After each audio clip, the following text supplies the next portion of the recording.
So this is my bad comeback song.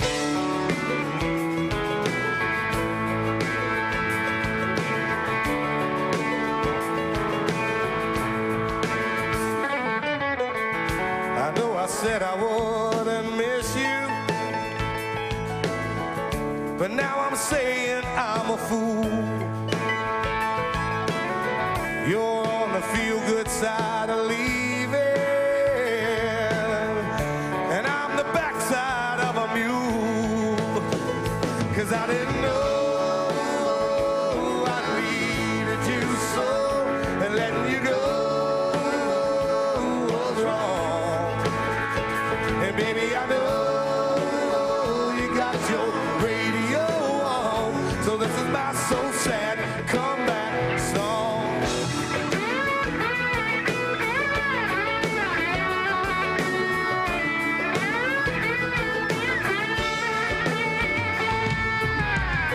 Now I'm laying down without you in this king-size empty bed, and I wish I had my arms around you, but I'll just dream of you instead. 'Cause I didn't know I need you so, and letting you go was wrong. And baby, I know you got your radio on, so this is my get back and come back. 'Cause I didn't know I needed you so, and letting you go was wrong. And baby, I know you got your radio on, so this is my bad comeback song.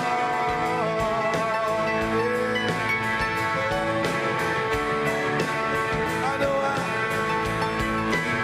I said I wouldn't miss you. I said I wouldn't miss you, girl, yeah. Oh, see, I say na na na na na na na na na na na na na na na na na. We all say na na na na na na na na na na na na na na na.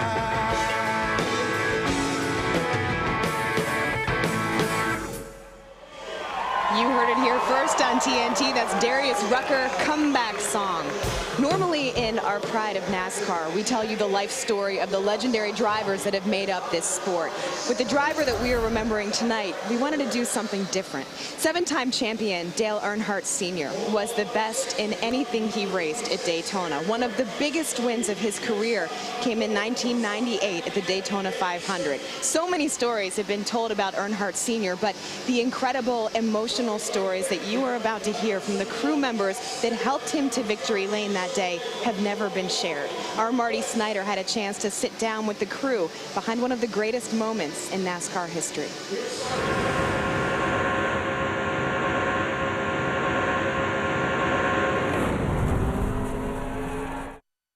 This is the half a lap to go. Four-car shootout to decide it all. Dale Earnhardt. Here comes Coke down on the inside. Earnhardt has problems. It looked like Earnhardt had a tire go down maybe as he went into the turn. To come so close so many times, was there ever a time which you guys said, this is never going to happen? We'd go down there and we'd win the 125, and we'd win the Bud Shootout, and we'd win the Saturday race. We'd win everything, but we wouldn't win the 500. That's what hurts about that place. You know, it's just so, there's no other place like there. They can talk about Indy and Charlotte, but Daytona's the place to win. To be so close so many times, be leading it and get flipped down the back stretch or crashed or passed on the last lap or something, it was, those were the heartbreakers. Well, I almost think he was starting to question, you know, is it meant for me to really, really win this race? You know, because everything that could happen could happen. He basically won somewhere within 3 to go. He was somewhere near the sniff 6 times and never pulled it off. Was there anything different leading into that weekend? I remember the little girl coming. and brought the lucky penny. Wessa Miller, I believe is her name. It was a little girl from Make-A-Wish Foundation, and her Make-A-Wish was to come to Daytona, see the Daytona 500, and meet Dale Earnhardt. He stops, looks at Wessa, talks to her, she hands him a penny, and it was a penny that in his mind changed his day. I remember him getting that epoxy himself and gluing that penny on the dash of that car, and it's still there. He said, this is special, not the lucky penny for us, but for her. Let's do it for her. On track, after a week of practice, the 3-car had been nearly perfect until happy hour the day before the 500. We'd been really good the whole time down there. I mean, we could pass anybody, do anything. In that last happy hour practice, when we put the race motor in, we weren't that good. Got ready to practice, and he's leaving pit road. He doesn't even get up to high gear going through 1 and 2. He said, something's wrong with the engine.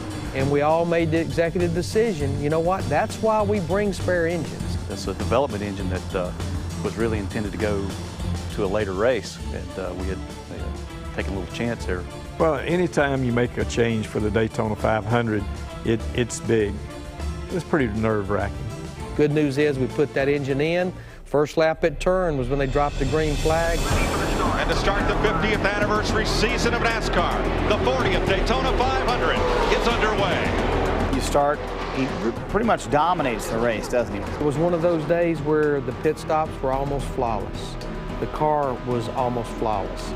I don't know that we made very few adjustments on that race car. It was a half a turn here, half a turn there, half a pound of air here, half a pound. Was there a point at which you were worried about the race? Probably the biggest nail-biting moment was on the last caution that came out with about 25, 30 laps to go.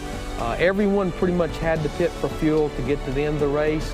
I just felt in my mind, without ever second guessing, we needed to do 2 right side tires and get at least a full can of fuel in that car to go to the end.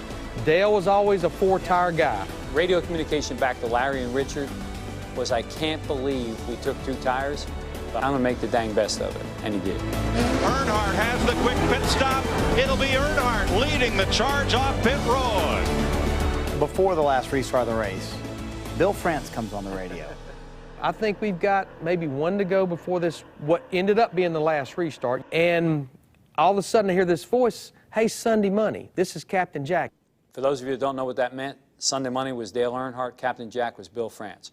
And I'm about to go berserk, because I have no idea in my mind right then what idiot is on our radio. But I can just remember Larry McReynolds' look on his face was, who in the heck is Captain Jack and why is he on my radio? And Richard, I think, looked at me and he could tell I'm fixing to blow a gasket at whoever, and he's going, and he's pointing to the tower, and it's like, oh, I get it, Bill Jr., yeah, Bill Jr. But anyhow, it was a short, quick conversation. He said, hey, Sunday Money, this is Captain Jack. Don't you think it's time to go snag that big one? And that was something that, you know, I'll never forget, because I think that made such a statement about how much this sport needed him to win that race. 2 laps to go. And there's trouble coming off of turn 2. Some cars get strangled. It might be this. Whoever gets back to the start-finish line, they'll get the white and the yellow together. Right when the race was really over, the caution flag came out, and I was devastated. I thought, man, what's going to happen to the engine? Is it going to make it all the way around the racetrack? You know, what's it going to be this time? We got to the point to where we're just waiting for something to happen. I mean, you know, you're sitting there, okay, a meteor is going to come out of the sky, or anything's going to happen. Even though I think everyone was celebrating inside, that you knew not to put a period on this thing till that 3-car absolutely went under that checkered flag. 20 years of trying, 20 years of frustration. Dale Earnhardt will come to the caution flag to win the Daytona 500. Finally. The emotion level was just so high, such a relief. We jumped off the wall, and I looked over, and there's chocolate, and I seen a couple little tears. You know, for me, it's just thinking about all the hard work, all the people that sacrificed. Those were just tears of joy for a lot of people.